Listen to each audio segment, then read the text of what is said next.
Hello, welcome to the 11 cast. Time waits for no one. Here we are joined by audio via Skype with Cory Allen.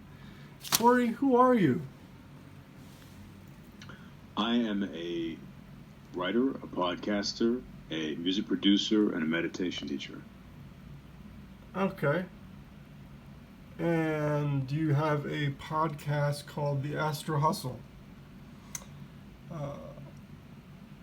So basically, what does the name Cory? What does the name Cory mean?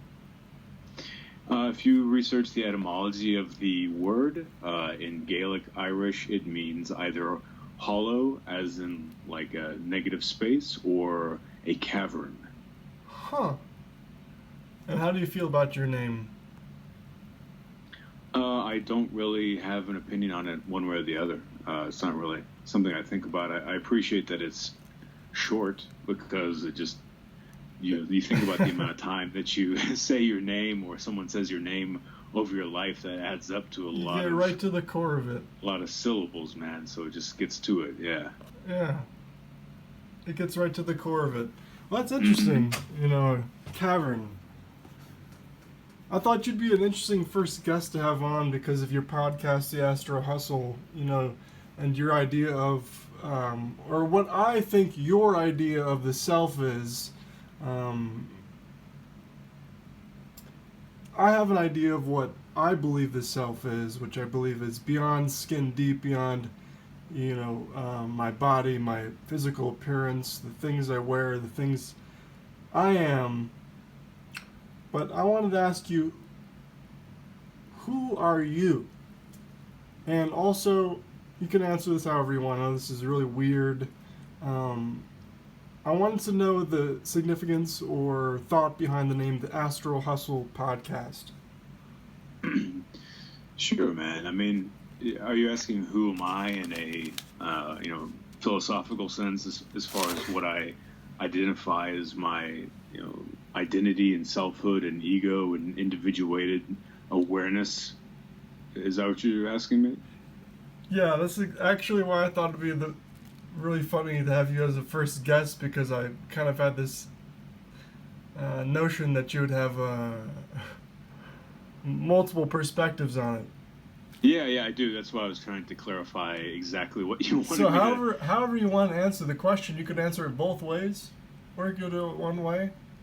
Yeah, okay. Yeah, I mean, I feel like the I-ness is a ecosystem of neurological conduits, which I don't have access to, all of them. I think that there are, in each individual, this isn't special only to me, I think in each human, there are deeply embedded genetic and epigenetic imperatives in everyone's biology. And as that begins to expand and grow through time, from the beginning of being born and just throughout all their chance experiences in life, that each experience imprints an individual, and that imprintation affects how the person sees the world and their impression of reality and so forth. That's why I know two people are the same, because everyone lives a different narrative of existence throughout the world, and everyone has a different past experience and genetic inheritance and so forth. And then fast forwarding a little bit, I think that over time that builds a complex architecture within the psychology of a person, because you have all of your associative experience with your history, and that can be emotional and intellectual and symbolic, inheritance or symbology that you have with all of your experiences. And then you also have the way that you apply your memories to that, the way that you can see yourself, how much self-awareness that you have in relation to your experiences, and so on. And then, how you shake hands with your ideas and symbols of what you've experienced in the past with what you're experiencing in the future and in the present, ultimately. How those two things connect and how you respond to them and how you what you do to become more aware of them, I think, influences greatly who you are in that moment.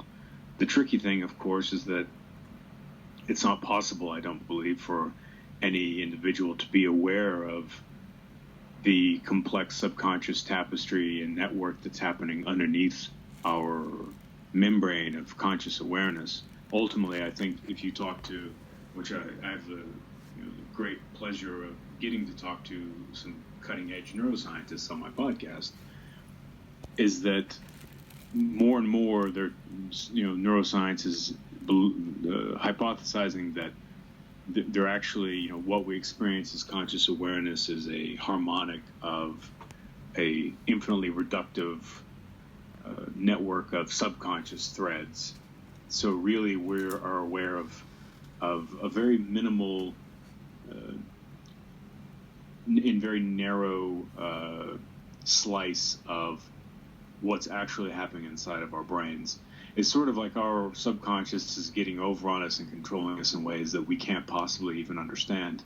Yet we feel like we understand it because of the way that our ego is programmed. We need to, it's kind of a fundamental aspect of being human, is that we need to believe that we are in control in making our decisions. And what's weird is that we are, but I isn't. An individual is controlling, their actions, but their awareness isn't necessarily controlling their actions. So I think that's what a person kind of is as far as an identity, and I feel like I am a person, and therefore, one of just an expression of that medium of consciousness. That was a lot to take in, and I totally agree. I mean, I think there's so much to dig into there, especially for an 11-minute podcast. But, your interview with Kevin Kaiser, if people are listening and want to go back into your back catalog, talking about the self, I think if people could see each person's story and, see things from other people's perspective, there'd be more understanding and more love in the world. And, there's so much that goes into it, from the genetics of our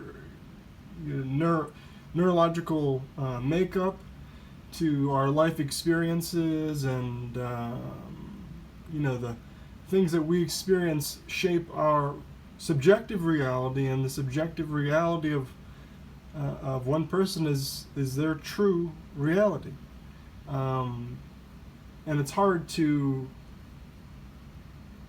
at least for me, it is hard to often step outside of my own self and see from another perspective. So there's this quote that I like that says, "Be kind, for everyone you know is fighting a hard battle." And I think you did a really good job, and I kind of had a feeling your answer would be somewhat along those lines.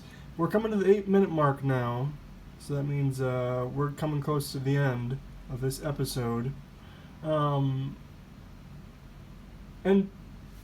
real quickly, if you could give a quick synopsis of what the Astral Hustle name means, and then what you enjoy doing in life. Sure. So the Astral Hustle is kind of a quadruple entendre. It's the sense of, on a macro level, it is the Astral Hustle in that the cosmos, the totality of the universe, is in a perpetual, energetically churning state of kind of entropy and exploding suns and black holes eating planets and stars, dying and being reborn. On a micro level, it's meant to mean that, people, we are down here on this planet grinding it out, and we are comet dust. Humans came, as far as the current scientific viewpoint is that we're hydrogen, carbon, so forth, that rock, those comets hit Earth, and then through millions of years, billions of years, humans eventually emerged. So we are literally comets grinding away on this planet as well, hustling away. There's also the inner landscape of the individual, in our inner lives. The astral in the sense of the psychedelic cinema of the mind, the conceptual, mystical, almost, if you want to call it spiritual, inner life that we have. That's often referred to, the visionary state of that in your mind's eye is referred to as astral. So it's also the astral hustle, is that there's this internal life that we're all peeling away and always working at and grinding at. Also, the other meaning is that it's a astral hustle, as in it's a joke. It's like you're getting over on someone, and that can be yourself and everyone else. You're hustling them. You're hustling yourself. Okay. We got like 30 seconds left. Sure. Time waits for no one. That's one of the mantras of this podcast, and that's part of the reason it's so short. Cory, thank you for explaining your name, the meaning of your name, and your podcast, all the links for that. What are things you enjoy in life in 10 seconds? I enjoy being present and soaking in the richness of now, regardless of the circumstances. Thank you so much. The time is up. Time waits for no one. God bless.